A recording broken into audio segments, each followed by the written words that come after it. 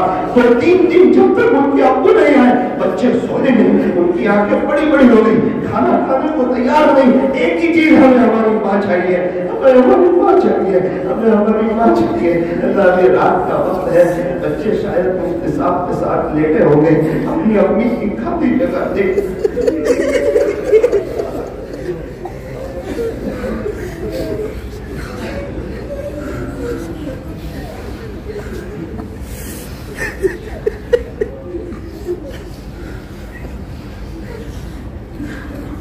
اپنی زبان پر اللہ سے دعا کر.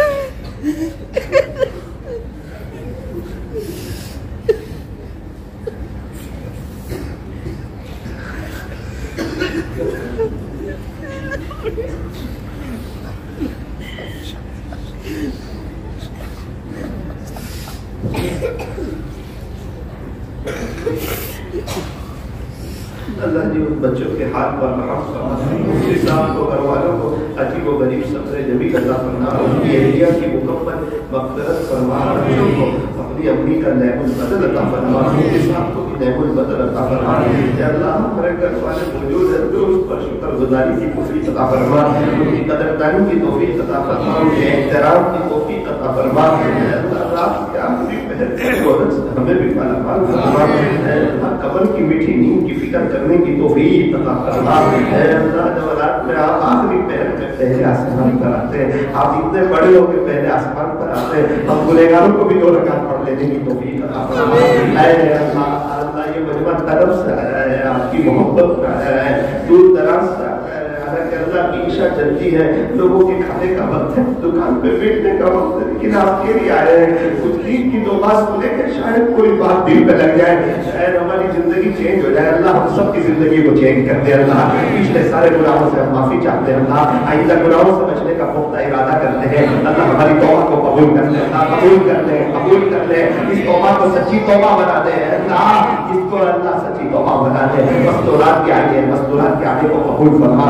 سچا پکا پردہ کرنے کی توفیق عطا فرما, بغیر ڈیزائن والا برقع پہننے کی توفیق عطا فرما, سیدھا سادہ ڈھیلا کھالا برقع پہننے کی توفیق عطا فرما, اول وقت نماز کی توفیق عطا فرما, شوہر کی خدمت کرنے کی, بچوں کی اچھی تربیت کرنے کی, اپنے گھر میں فضائل اعمال کی تعلیم کرنے کی توفیق عطا فرما. حضرت پیر ذوالفقار صاحب کے تربیتی بیانات سننے کی توفیق عطا فرما, تاکہ ہمارے گھروں میں بھی دینداری والا ماحول قائم ہو. یا اللہ ہم مردوں کو بھی توفیق عطا فرمائیے کہ ہم ہماری فیملی کے ساتھ حسن سلوک کریں, اپنے غصے پر کنٹرول کریں, فیملی کو وقت دیں, گھر جائیں تو موبائل کو سوئچ آف کر دیں. وہ اللہ کی بندی پورے دن کا انتظار کرتی ہے, اللہ مرد لوگ گھر جا کے بھی موبائل کا استعمال کرتے ہیں. اللہ ہمارے گناہوں کو معاف فرما, ہماری دنیا اور آخرت بہتر بنا, ہماری پریشانیوں کو دور فرما, ہمیں چین, سکون, اطمینان اور امن و امان عطا فرما. آپ کی یاد کی توفیق عطا فرما, خشوع اور خضوع والی نماز عطا فرما, آپ کا دھیان نصیب فرما, تعلق مع اللہ نصیب فرما, عشق الہی اور عشق نبوی سے ہمارے سینے کو منور فرما.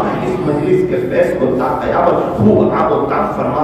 اے اللہ ہمیں بہت جلدی مکہ مکرمہ اور مدینہ منورہ کی مقبول حاضری نصیب فرما, بہت جلدی نصیب فرما, پورے مجمع کو نصیب فرما, بہت جلدی نصیب فرما. اللہ بلا ہے, اللہ لبیک لکھ دے, اللہ ایک ایک کی لبیک لکھ دے, جتنے آئے سب کی لبیک لکھ دے, ساری مستورات کی لبیک لکھ دے. اللہ اللہ ایک محبت کی نظر ڈال دے, اللہ قدردانی کے ساتھ بلا لے, عظمت کے ساتھ بلا لے, ہمیں برکتوں والی حلال روزی عطا فرما. سارے کے اللہ ساری رکاوٹوں کو دور فرما, بیماروں کو شفا عطا فرما, مقروضین کے قرضوں کی غیر سے ادائیگی کی شکلیں اور صورتیں پیدا فرما. صلی اللہ تعالی علی خیر خلق محمد و آلہ و اصحابہ اجمعین برحمتک یا ارحم الراحمین.